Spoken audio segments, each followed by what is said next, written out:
మా అక్కలకు, మా చెల్లెలకు, మా అమ్మలకు, మన తెలంగాణ ఇంటి ఆడపడుచులందరికీ కూడా వందనం, శుభాభివందనం, స్వాగతం, సుస్వాగతం.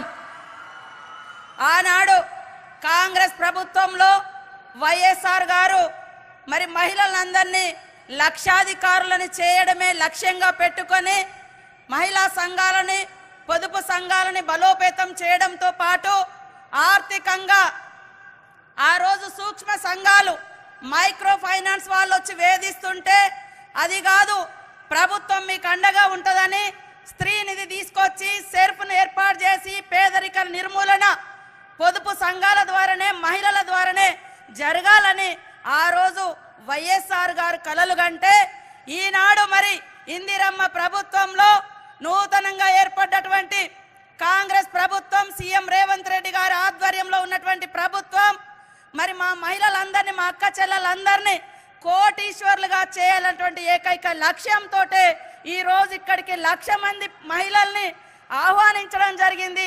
మీలో ఆత్మవిశ్వాసాన్ని పెంపొందించడం కోసం, మిమ్మల్ని ఆర్థికంగా బలోపేతం చేయడం కోసం, మీకు ఇవ్వాల్సినటువంటి భరోసా ఇవ్వడం కోసం, మరి మీకోసం అనేక సంక్షేమ పథకాలను కూడా ఈ వేదిక ద్వారా ప్రకటించడం కోసం మరి సీఎం రేవంత్ రెడ్డి గారు, అదే విధంగా మన డిప్యూటీ సీఎం బట్టి విక్రమార్క అన్న గారు, ఉత్తమ్ కుమార్ అన్న గారు, నాగేశ్వరరావు అన్న గారు, మరి కొండా సురేఖక్క గారు, అదే విధంగా మన స్పీకర్ గారు, మరి వేదిక మీద ఉన్నటువంటి దామోదర్ రాజనరసింహ గారు, ఇంకా ఎమ్మెల్యేలు, ఎమ్మెల్సీలు, పెద్దలందరికీ పేరు పేరున హృదయపూర్వక నమస్కారాలు, ధన్యవాదాలు.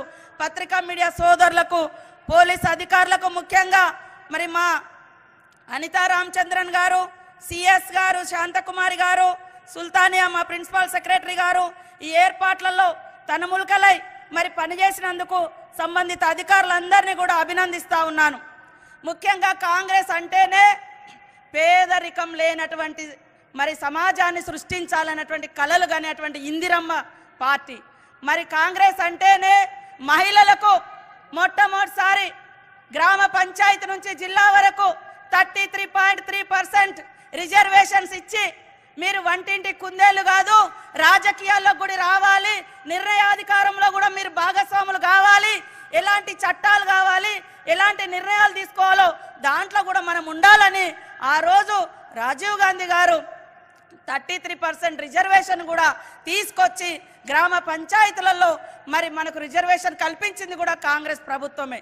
అదే విధంగా ఈరోజు మరి సమయం తక్కువ ఉన్నందున నేను ఒకటే చెప్పదలుచుకున్నా, ఇది మహిళా ప్రభుత్వం అని చెప్పడానికి సోనియమ్మ ఇచ్చినటువంటి అత్యంత గ్యారంటీలలో మహాలక్ష్మి గ్యారంటీ మరి మహిళలకు సంబంధించిందే. ఇప్పటి వరకు రాష్ట్రంలో మహిళలు 30 కోట్ల మంది మహిళలు ఉచిత బస్సు ప్రయాణాన్ని వాడుకోవడం జరిగింది. మహిళల మీద భారం తగ్గించాలన్నటువంటి ఏకైక లక్ష్యంతో మన అందరి సోదరుడు మరి రేవంత్ రెడ్డి గారు తీసుకున్నటువంటి, సోనియమ్మ ఆదేశం మేరకు తీసుకున్నటువంటి నిర్ణయంలో భాగంగా ఉచిత బస్సు ప్రయాణం ప్రతి ఒక్క మహిళకు వస్తుందా లేదా ఆలోచించండి. దాన్ని కూడా అడ్డుకోవడం కోసం కుట్రలు చేసింది బీఆర్ఎస్ పార్టీ. అదే కాకుండా గ్యాస్ సిలిండర్ బీఆర్ఎస్ బీజేపీ వాళ్ళ కాలంలో 1300 దాకా రేట్లు పెంచారు.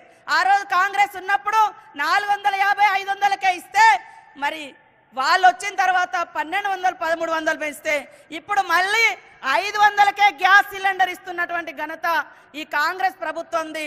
మీరు అందరూ కూడా ఆలోచించాలని కోరుతా ఉన్నాను. ముఖ్యంగా మహిళలు చనిపోతే ఎలాంటి ఇన్సూరెన్స్ లేదు, అదే విధంగా లోన్ తీసుకుంటే మరి ఎలాంటి లాభం లేదు, ఇన్సూరెన్స్ లేదు. గత ప్రభుత్వ కాలంలో మహిళలతో సమావేశాలు లేవు, మహిళల బాధలు పట్టించుకోలేదు. కాబట్టి ఈరోజు ఇంట్లో ఆర్థికంగా మహిళ సంతోషంగా ఉంటే ఆ ఇల్లు సంతోషంగా ఉంటుంది, ఆ సమాజం సంతోషంగా ఉంటుంది. కాబట్టి మిమ్మల్ని అందరినీ సంతోషపరచడమే సీఎం రేవంత్ రెడ్డి గారి యొక్క లక్ష్యంగా, మిమ్మల్ని కోటీశ్వరం చేయాలన్నటువంటి లక్ష్యంతో మరి పొదుపు సంఘాలకు రకరకాల రాయితీలతోటి కుటీర పరిశ్రమలను ఏర్పాటు చేసి మీరేదైతే మరి పొదుపు సంఘాల ద్వారా నడిపిస్తున్నటువంటి కుటీర పరిశ్రమలు ఉన్నాయో వాటిని మార్కెట్ చేసుకోవడానికి కూడా ఇబ్బంది పడతా ఉన్నారు. ఎవరికి అమ్మాలి, ఎట్లా అమ్ముడు పోవాలి, మరి సంవత్సరానికో 6 నెలలకో ఎక్కడో కాడ పెడితే తప్ప మరి ఇంకో కాడ లేదు కాబట్టి దానికి స్పష్టంగా మీకు మార్కెట్తో అనుసంధానం చేసి నిరంతరం మీరు తయారు చేసినటువంటి ఉత్పత్తులను హైదరాబాద్ కావచ్చు అంతర్జాతీయ స్థాయిలో కావచ్చు అమ్ముకునేటువంటి అవకాశం కల్పించడం కోసం ఈ రోజు కొత్త పథకాలను కూడా మీ ముందుకు తీసుకురావడం జరిగింది।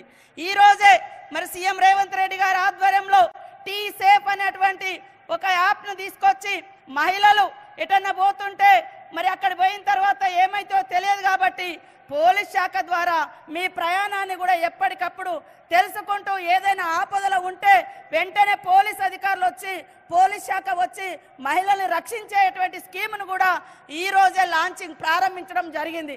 కాబట్టి మా మహిళా సోదరిమణులందరూ మరి ఇందిరమ్మ పాలనకు అండగా ఉండి మీరందరూ కూడా ఆర్థికంగా కోటీశ్వరులను కావాలని మనస్ఫూర్తిగా కోరుకుంటూ మరి వివిధ ప్రాంతాల నుంచి వచ్చిన మీ అందరికీ మరొకసారి వందనం, శుభాభివందనం। ధన్యవాదాలు।